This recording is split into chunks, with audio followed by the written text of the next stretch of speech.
I never expected love to enter my life through a little girl with tear-soaked cheeks, a mafia boss's daughter, who clung to me like I was the only safe place she had left.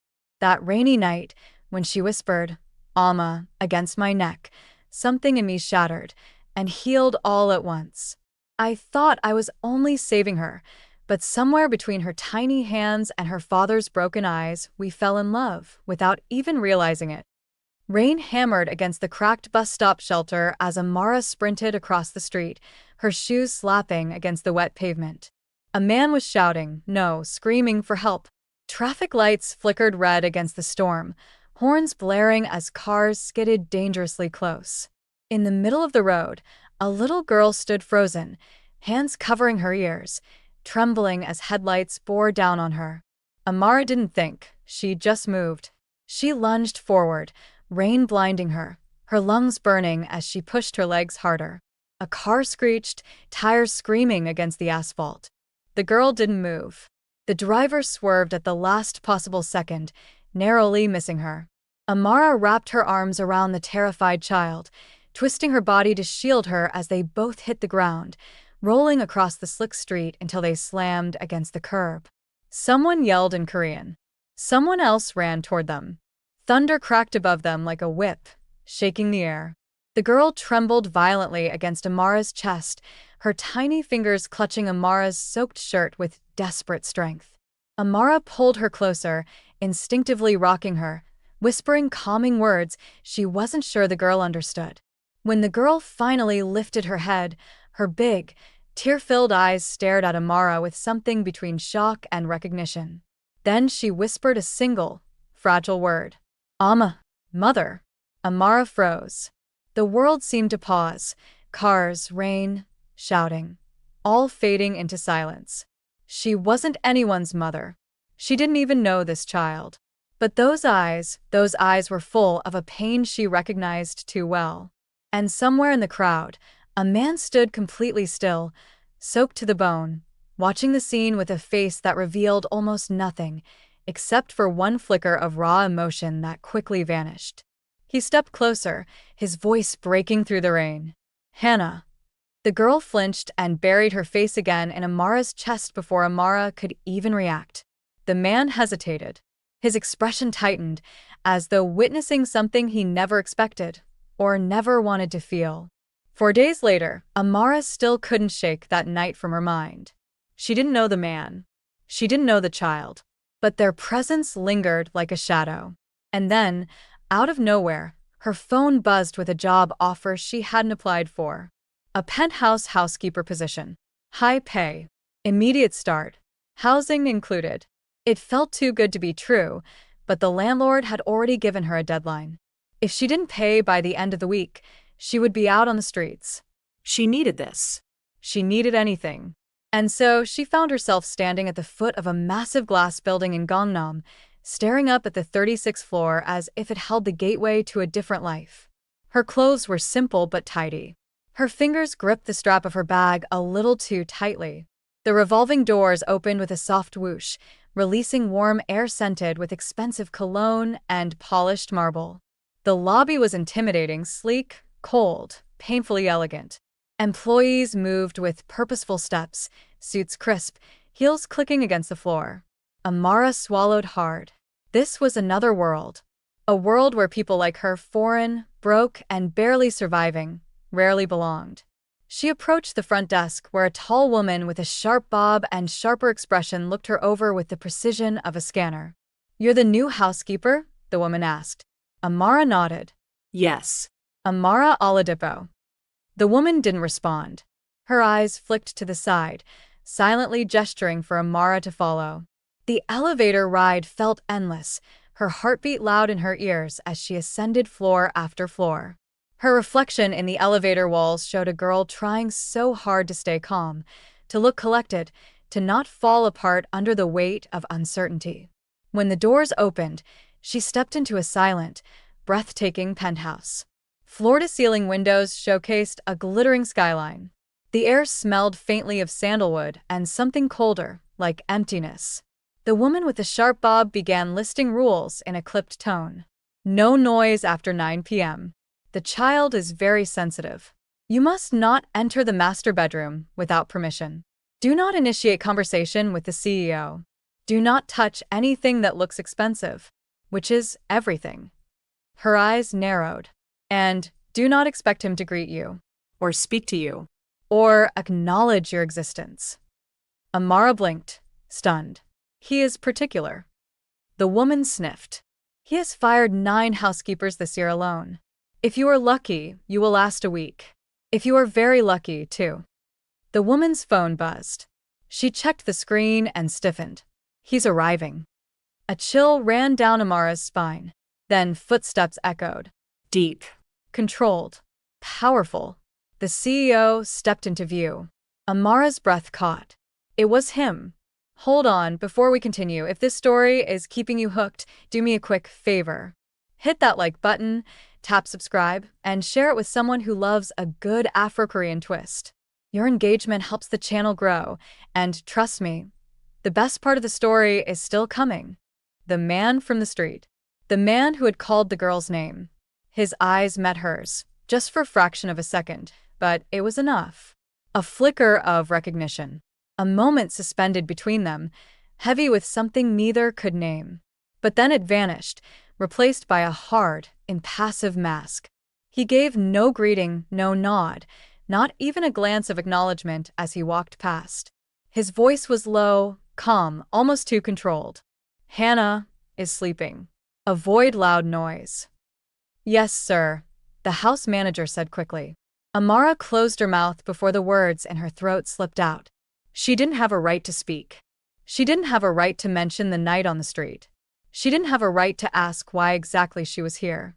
The manager left, the elevator door shut, and Amara found herself alone in the penthouse with a man who didn't even look at her. He moved like someone who carried the weight of the world on his shoulders, gracefully, quietly, but with a tension simmering beneath every step. Amara stood frozen, unsure of whether to introduce herself or disappear into the walls. But when he walked past her again, she felt it, his gaze sliding briefly over her before he turned away. A stolen glance. So quick she wasn't sure she imagined it. She exhaled shakily. Her pulse thudded in her neck. He felt dangerous. Not in the physical sense, but in the way someone could be dangerous to a lonely heart. She reminded herself why she was here. Money. Stability. Survival. Not feelings. But she couldn't help watching him as he gently knocked on a door down the hall. Hannah, he murmured softly. I'm home. His voice transformed, warm, quiet, careful. So unlike the cold man she had just seen. He cracked the door open. Silence. Amara looked away, trying not to intrude, but she overheard it. Not words, but a tiny whimper. A sound full of fear. The same sound from the street. Before she realized it, she was stepping toward the hallway. She stopped herself, pressing her back against the wall, heart pounding. She had no right to go near that child. But something inside her pulled. The door opened again and Jinwoo stepped out. His expression tightened when he saw Amara had moved slightly closer. Do you need something? His tone was polite but distant. Too distant for someone who had watched her hold his trembling daughter days ago. She swallowed. I heard. Hannah is fine. He cut in, though a slight tremor betrayed him. He turned away, but for a brief moment Amara saw it. Devastation hidden behind perfect composure. fear, Helplessness. The sight broke something in her. Jinwoo disappeared into his office, closing the door with a soft click.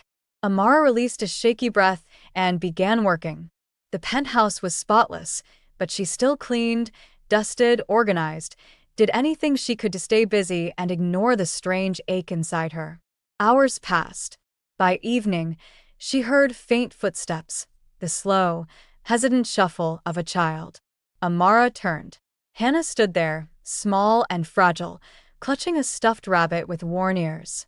She looked up at Amara with shy eyes, her body trembling lightly. "Hello," Amara whispered gently. "It's okay. I won't hurt you." Hannah blinked, took a small step closer, then another. Amara slowly crouched to her level, extending her hand but not touching her. Do you remember me? She asked softly. A long moment passed. Then Hannah nodded. Just once. The same fragile connection from the rainy night pulsed between them again, unspoken but powerful, as if the child recognized something in her soul.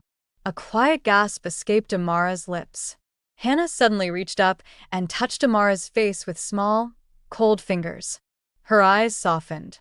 Her bottom lip quivered, as if she wanted to speak but couldn't. And then, something slammed. A drawer? A door? A book? Whatever it was, Hannah flinched violently and stumbled back. Jinwoo appeared instantly, face sharp with concern. What happened? His eyes swept between them. She didn't do anything, Amara said quickly. Something fell. Jinwoo's gaze locked onto hers, intense, assessing, conflicted, before shifting back to Hannah, who clung to her rabbit again, trembling. He crouched beside her. It's okay, Hannah, he whispered in Korean. You're safe. But Hannah didn't calm down. Not until she reached out and wrapped her hand around Amara's sleeve again. Jinwoo froze. Something flickered behind his eyes. Hurt? Jealousy? Awe? He didn't know. And neither did Amara. But one thing was certain. Nothing about this family or this job was simple. And something in the air warned Amara that she hadn't been brought into this penthouse by accident. Amara wasn't sure whether the words were meant for her or for him, but the way they lingered in the quiet penthouse made her chest tighten. Jinwoo gently pried Hannah's small fingers from Amara's sleeve, but the child resisted, clinging stubbornly, almost fearfully, as though afraid he might vanish if she let go. Hannah, he whispered softly, barely audible. It's okay. Appa is here. But Hannah's wide, trembling eyes remained fixed on Amara, searching, pleading, desperate for someone who felt safe. And for a reason Amara couldn't explain, seeing that small, fragile hand reach instinctively for her made something warm, painful, and terrifying bloom in her chest. Jinwoo finally managed to scoop Hannah into his arms. Her tiny fingers tightened around the fabric of his shirt, but her gaze still flicked over his shoulder toward Amara, refusing to release her. He noticed. Of course he noticed. His jaw tightened almost imperceptibly, and for the first time, a true crack appeared in his carefully assembled composure. He stood with Hannah in his arms, silent for a long moment, the weight of the room shifting as if he was deciding what to say or what not to. You can take a break, he finally said, his voice low, controlled, but lined with something unfamiliar. I'll handle things from here. Amara nodded quickly, stepping back even though every instinct screamed that something was wrong, terribly wrong, with the way the little girl trembled. She retreated toward the kitchen, giving them space, but her eyes lingered. She watched the way Jinwoo held his daughter protectively, the way he pressed his cheek gently against her hair, whispering to her in soft Korean, the way his movements were shaky despite how hard he tried to hide it. He was a man made of walls, cold, polished, unreachable. Yet with Hannah, those walls cracked. And, with Amara near, those cracks widened. The moment the kitchen door swung closed behind her, Amara pressed her back against it and exhaled shakily. The silence of the penthouse wrapped around her, but it was a tense silence. Heavy, unsettled, Alive. She tried to busy herself with washing the already clean dishes, organizing the neatly arranged pantry, straightening jars that were perfectly aligned. Anything to distract from the chaotic beating of her heart. But her hands trembled slightly. Something wasn't right here. She felt it. In Hannah's flinches. In the way the child clung to her. In Jinwoo's haunted eyes when he thought no one noticed. The job wasn't what she expected. The family wasn't what she expected. And she definitely wasn't prepared for the way her chest squeezed every time she thought of Jinwoo's gaze brushing over her. Too quickly, too quietly, but unmistakably. A soft sound broke her thoughts. Footsteps. Slow. Hesitant. She turned. Hannah stood in the doorway again, this time alone, her stuffed rabbit dragging along the floor. Amara froze. Hannah, does your father know you're? But before she could finish, Hannah raised both arms toward her. A request. A plea. The child wanted to be held. Amara's breath caught. She looked toward the hallway, expecting Jinwoo to appear any second. But he didn't. "Hannah," she whispered gently. "Are you sure?" Hannah nodded, and something inside Amara melted. She lifted the girl carefully. Hannah's tiny arms immediately wrapped around her neck, her face burying into Amara's shoulder as though she belonged there, as though she had always belonged there. A soft, shaky breath escaped the girl's lips. Amara closed her eyes. She hadn't held a child in years. Not since home. Not since everything fell apart. And now here she was, holding the daughter of a man who barely acknowledged her presence, but looked at her as though she were a threat and a lifeline all at once. She swayed gently, humming a tune she used to use with her younger cousins. Hannah's trembling slowly quieted. Her breathing softened. Her grip loosened only slightly. When Amara opened her eyes again, Jinwoo was standing in the doorway. He hadn't made a sound. Not a single step. Not a single breath loud enough to give him away. He just stood there, one hand still resting lightly on the doorframe, his expression unreadable, but his eyes said everything. Surprise. Confusion. Something dangerously close to longing. For a long moment, neither of them spoke. Finally, Jinwoo stepped forward. "She came to you again?" Amara swallowed. I didn't ask her to. She walked in on her own." "I know." His voice was soft, almost defeated. "She hasn't done that since." He didn't finish the sentence. Something tightened in his throat, something painful. Amara wanted to ask. She wanted to understand. She wanted to know what happened to this man to make him build an entire fortress of silence around his own daughter. But it wasn't her place. Not yet. She should rest, Jinwoo murmured. "Yes, sir." Amara shifted, letting Hannah remain comfortably against her shoulder. "Do you want me to take her to her room?" Jinwoo hesitated. A full beat. 2, 3. His gaze dropped to Hannah's peaceful face, relaxed for the first time since the rainy night. Then he nodded. "If she's comfortable with you." If. As if the truth wasn't written all over the scene. Amara carried Hannah down the hallway, Jinwoo following silently behind, close enough for her to feel his presence, but far enough that she sensed he was afraid of disturbing the child, or perhaps of what he was seeing. When they reached Hannah's room, Amara gently lowered her onto the soft bed.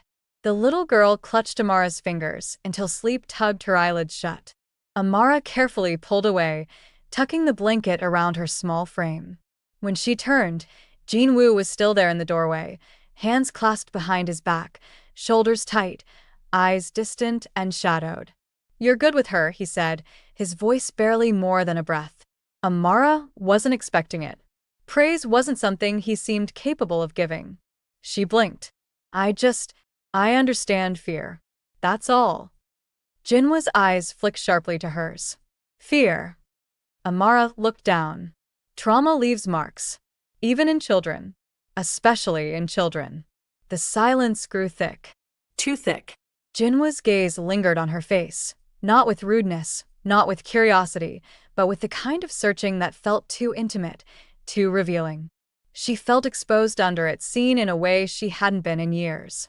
He looked away first. "Thank you," he said quietly. "For today." Amara barely had time to process those two rare words before he added. "And for that night." A quiet gasp escaped her. He remembered. He remembered everything. Before she could respond, Hannah whimpered in her sleep. Jinwoo stepped forward instinctively, but Amara placed a gentle hand on his forearm without thinking. "Let her settle," she whispered. "She's okay." The moment her skin touched his, Jinwoo froze.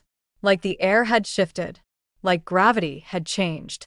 Like his entire body forgot how to move. Their eyes met.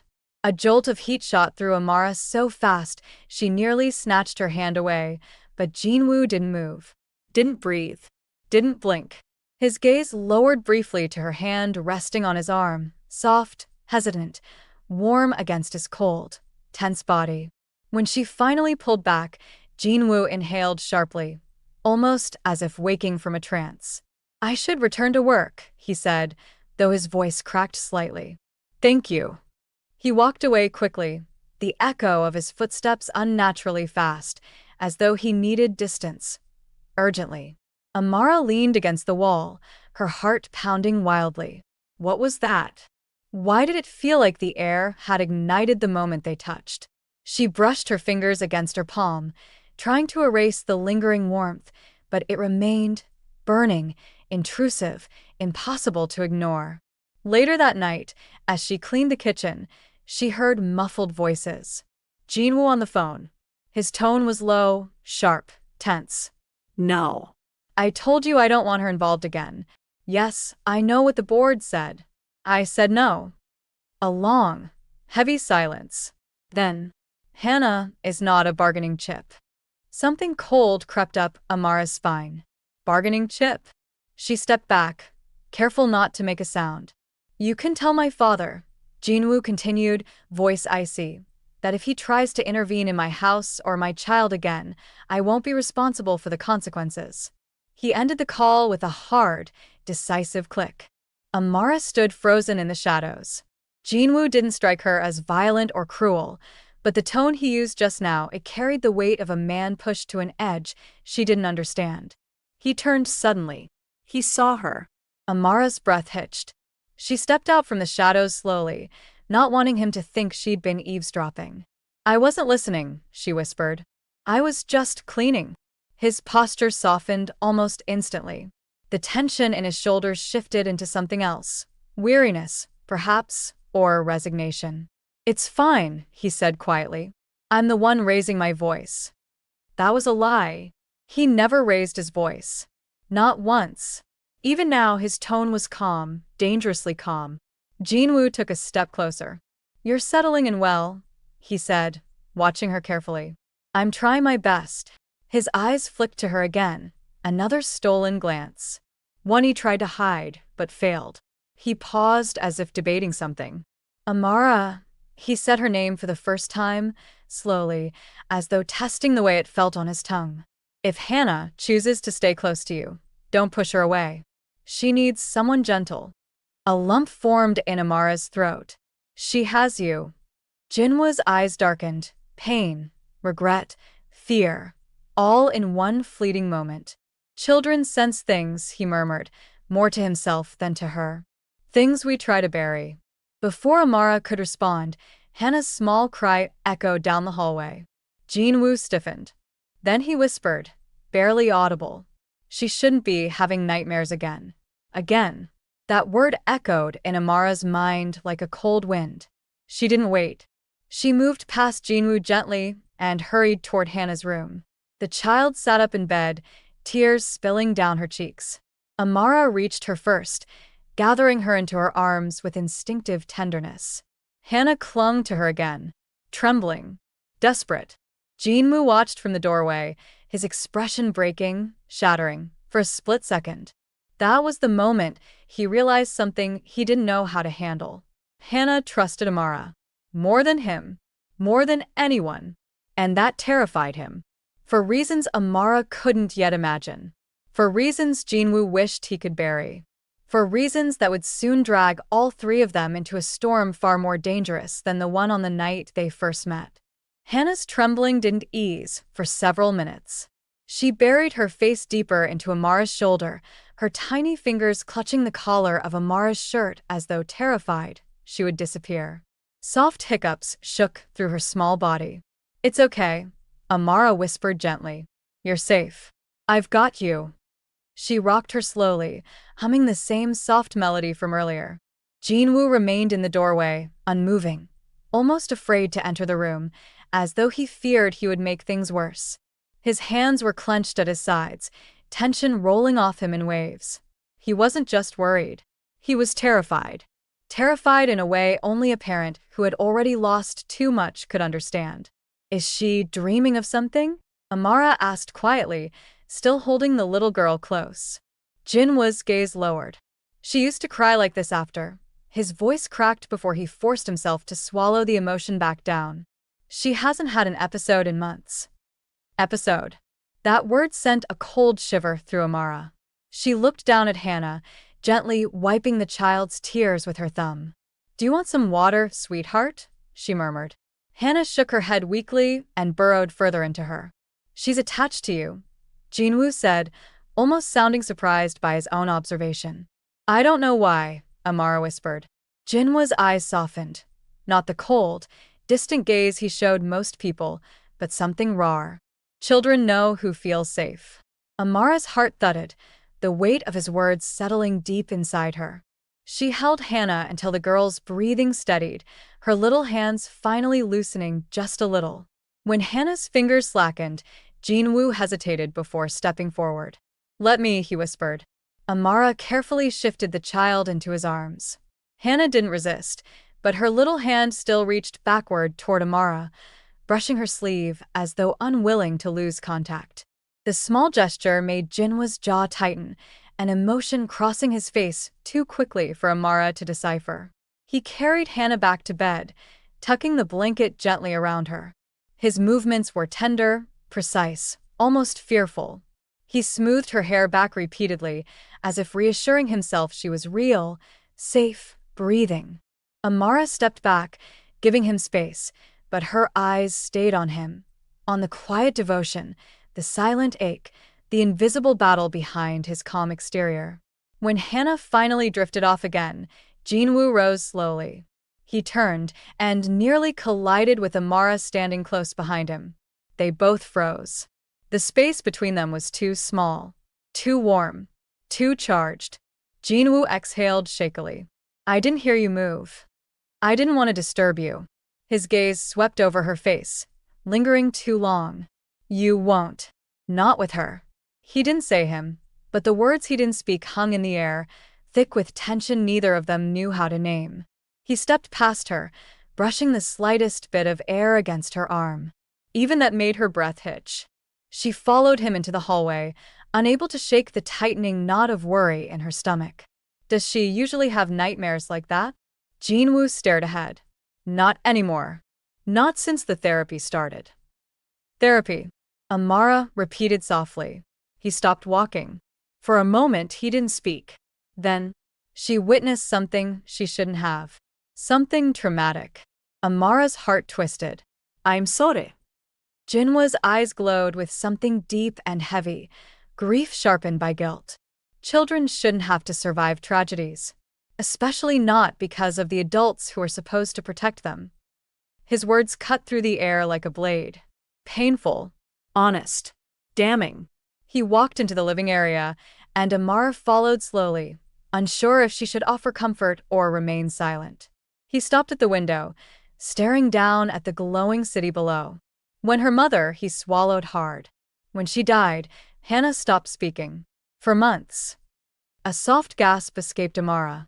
Jinwoo continued, his voice barely steady. She screamed every night. Every shadow frightened her. Every sound made her cry. She would cling to any nanny, any housekeeper, anyone except me. Amara's chest tightened painfully. She was grieving. So was I, Jinwoo whispered. But grief doesn't make a child feel safe. It makes them feel abandoned. The vulnerability in his voice was heartbreaking, unexpected, dangerous. He turned his head slightly, his eyes meeting hers. She didn't call anyone Alma after that. Not even once. His voice softened. Until you. Amara felt the blood drain from her face. I'm not. I know, he said gently. But she sees something in you. Something she trusts. Amara wrapped her arms around herself, unsure of how to respond. She wasn't trying to replace anyone. She wasn't trying to become something she wasn't. She only wanted to help a child who reminded her too much of her own past. Jinwoo looked away first, rubbing the bridge of his nose. I didn't mean to burden you with all this. It's late. You should rest. But when Amara turned toward her small guest room, he spoke again softly. And thank you for being there for her. For tonight. And for that night in the street. His voice broke slightly on the last word, and she turned back, drawn to him by something she didn't understand. Anyone would have helped her, she whispered. No, his eyes locked onto hers. They wouldn't have. The air between them pulsed. Thunder rolled outside the tall windows, the storm returning, rumbling like the night they first met. Jinwoo stepped closer before he caught himself and stopped. His hand lifted halfway, as if wanting to touch her, but he dropped it quickly, turning away. "Good night, Amara." She stood frozen as he disappeared down the hallway. Sleep didn't come easily. Her thoughts drifted endlessly between Hannah's trembling hands and Jinwa's fractured voice. She didn't know when she finally drifted into a restless sleep, but when the sun rose, she woke to the faint sound of footsteps in the hallway. She walked out to find Jinwoo already dressed in a dark suit, adjusting his cufflinks with meticulous precision. The morning light cast a warm glow on his face, making him look softer, almost peaceful. Almost. He noticed her immediately. "Good morning," he said, surprising her. He rarely initiated conversation. "Good morning, sir." His eyes flicked to her briefly at the word sir, but he didn't correct her. "I'm leaving early today," he said. "There will be a delivery arriving at noon. Please make sure Hannah stays inside." "Of course." And his expression shifted into something unreadable. "If anything happens, anything unusual, call me immediately." The seriousness in his tone made her pulse quicken. "Is something going to happen?" He hesitated. "No," he said after a moment. "It's just a precaution." She didn't believe him. She could feel the tension rolling off him, the heaviness in his movements, the fear lurking beneath the surface. But he didn't offer more, so she didn't push.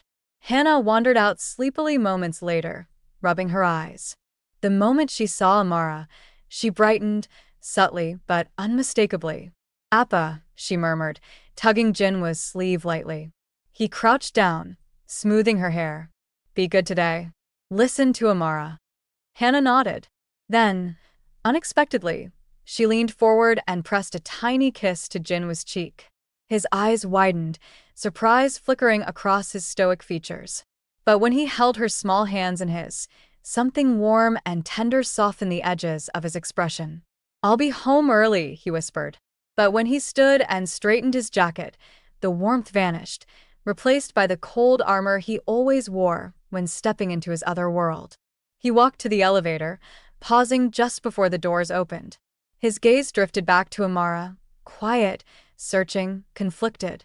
"Be careful today," he said softly. Her breath hitched. Before she could respond, the elevator doors closed, sealing him away. Amara turned toward Hannah, who was already reaching up for her. She lifted the little girl into her arms, and Hannah rested her head on her shoulder, content, peaceful. Too peaceful. Something about Jinwa's warning lingered like a dark cloud. She carried Hannah to the living room, turning on a soft cartoon. The penthouse felt unusually quiet. Too quiet. Minutes passed. Then, a shadow moved outside the front door. Amara froze. The intercom panel beeped. Her heart thudded once. Twice. Then a voice, low, unfamiliar, filtered through the speaker. "We're here for the delivery." But it wasn't noon. And something in the man's tone sent a shiver up her spine. She hugged Hannah closer. Because something was wrong. Terribly, dangerously wrong. Amara's entire body went still. Her pulse hammered in her ears as she clutched Hannah a little tighter, her mind racing. The delivery wasn't supposed to arrive for another 2 hours. Jinwoo had said noon. It wasn't even close.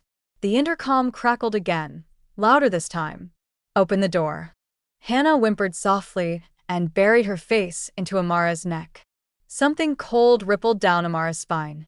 She reached for the remote and lowered the volume of the cartoon, her hands trembling. "Stay quiet," she whispered to Hannah, kissing the top of her head.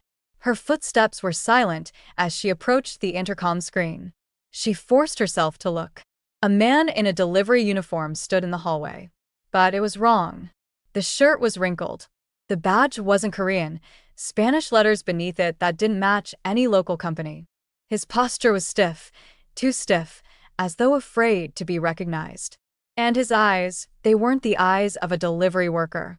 They were sharp, calculating, Cold. He wasn't here for a package. A second voice murmured from just out of sight. She pressed the mute button on the intercom before they heard even a breath from inside the penthouse. Hannah whimpered again, and Amara pressed her hand gently over the girl's small ear. The knock came next. Hard. Slow. Deliberate. "Miss," the voice said through the door. We know someone is inside. Her heart stopped. They knew. They knew she was here. Her mind raced. Jin was warning echoed in her memory. If anything happens, anything unusual, call me immediately. But her phone wasn't in her pocket. It was across the room, on the kitchen counter. Too far. Too risky. We're only here for the delivery, the man called again. Open the door. No. No delivery man insisted like that. No delivery man tried to sound calm while hiding a second presence behind him. Another knock, sharper this time. Open. Hannah stiffened violently in her arms, shaking. Amara stepped back from the door. Then the doorknob jiggled. Her stomach dropped. They were trying it. The lock held, but their persistence made her throat tighten with fear. She moved quickly, holding Hannah close as she backed deeper into the penthouse. She needed her phone. She needed to call Jinwoo. She needed. The living room lights flickered. Once. Twice. Then stabilized. Amara froze. That wasn't normal. Nothing about this was normal. She moved to the kitchen, inching closer to the counter where her phone sat. Each step felt like a countdown. She knew if she made any noise, they might hear. She reached the counter. Her fingers touched the phone. The elevator dinged. Not outside the door. Inside the penthouse. The private elevator. The one only Jinwoo and two authorized people could access. Her blood ran cold. Someone had overridden it. Hannah whimpered louder, clinging to Amara's neck with desperate strength. Amara lifted her, grabbed her phone, and ran for the hallway. Footsteps echoed behind her. Heavy, unhurried, as if whoever entered knew exactly where to find them. She tried to stay quiet, but Hannah's frightened gasps were too loud. She slipped into the nearest room. Jin was study, and shut the door quietly. She locked it. Then she crouched behind the large bookshelf, holding Hannah close, her breathing shallow.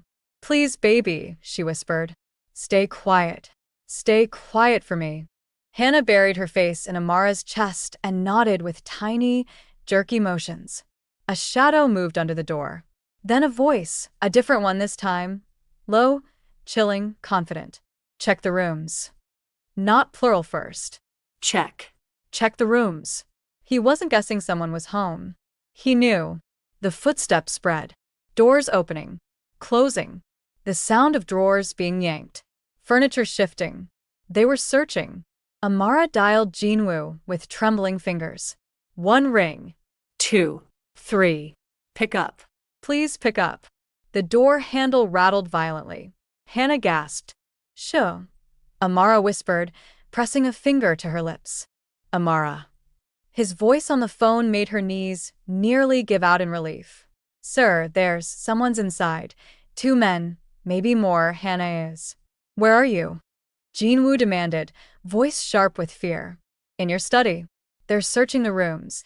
Stay hidden. Don't move. I'm coming. The door handle jerked again. Harder this time. The lock groaned. Amara clutched Hannah tighter. Jinwoo's voice dropped to a deadly whisper. Amara. Listen to me. Whatever you do, don't let them take her. Her heart seized. Who are they? A beat. Then. My wife's family. Her breath vanished. But why? They want Hannah. They think they can control my company through her. The handle twisted again. Jinwoo hissed a curse. Amara. I'm 5 minutes away. You must hide. Go into the small cabinet behind the bookshelf. It's reinforced.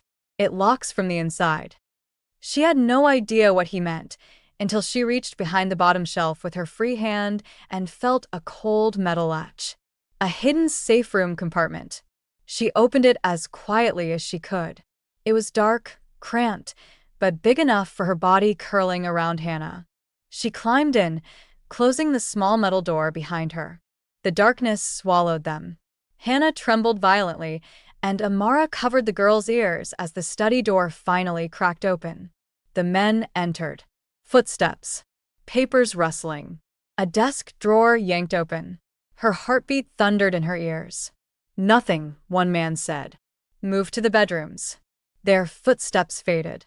Amara exhaled silently, pressing her forehead against Hannah's. You're okay, she whispered faintly. I've got you. I won't let anything happen to you. Minutes crawled by. Every second felt like a lifetime. Then, a soft beep sounded from Jinwoo's private elevator again. The men must have heard it too, because the sudden scrambling of footsteps told her they were running. She curled protectively around Hannah, terrified of what was coming next. A voice echoed sharply through the penthouse.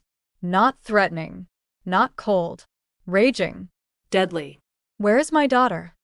Jinwoo. His voice didn't sound human. It sounded like something torn apart and barely stitched back together. She had never heard him like that, raw, furious, terrified. The intruders said nothing. Then the sound of a struggle exploded through the penthouse. A crash. A shout. Something heavy hit a wall. Amara tightened her hold on Hannah as the child whimpered in fear. It's okay, she whispered, even though tears were burning her eyes. Then everything went silent. No footsteps. No voices. No sounds. Nothing. Until the hidden compartment latch clicked. Amara's heart stopped. She held Hannah tighter, bracing to fight with nothing but her bare hands. The door opened slowly. Light poured in, and Jinwoo's face appeared, breathless, bruised, eyes wild with fear and relief. Amara, his voice broke as he saw Hannah clutching her. Thank God. She nearly collapsed as she crawled out of the compartment, Hannah still in her arms. Before she could speak, Jinwoo pulled both of them into his chest. Not a polite embrace. Not a distant one. A desperate, trembling one. He wrapped one arm around Hannah, the other around Amara, holding them as if he feared they would vanish the moment he let go. Amara felt his breath shake against her ear. Hannah whimpered softly and clung to him. Are you hurt? Jinwoo whispered, his voice tight with panic. No, Amara, breathe. We're okay. We're both okay. He pulled back just enough to cup her face with both hands. His thumb stroked her cheeks, checking for blood, bruises, anything. Her heart slammed against her ribs. His gaze was burning, terrified, relieved, possessive in a way he didn't even seem aware of. She had never seen him lose control. Now he was unraveling. You protected her, he whispered. Amara swallowed. Of course I did. No, he said, voice deeper. You don't understand. You protected both of us. Her breath caught. Jinwoo leaned his forehead against hers. Close. Too close. Dangerously close. He exhaled her name like a confession. Amara. Her lips parted, but Hannah stirred between them, and the moment broke. Jinwoo blinked, inhaling sharply, stepping back a little, but still keeping his hand on Hannah's back. Pack your things, he said, his voice steadying into something firm, decisive, final. Both of you. You're not staying here tonight. Where will we go? Amara whispered. He looked into her eyes with a seriousness that stole her breath. Somewhere safe. Somewhere no one can reach you. Her heart thudded. His hand brushed hers, accidentally, but lingering just long enough to send a shiver down her spine. He lowered his voice, barely above a whisper. You're not leaving my sight. Not after this. All right, everyone. That wraps up part 1. If you're ready for more, smash that like button, subscribe, and keep your notifications on as part 2 would be out soon. Let's keep it going.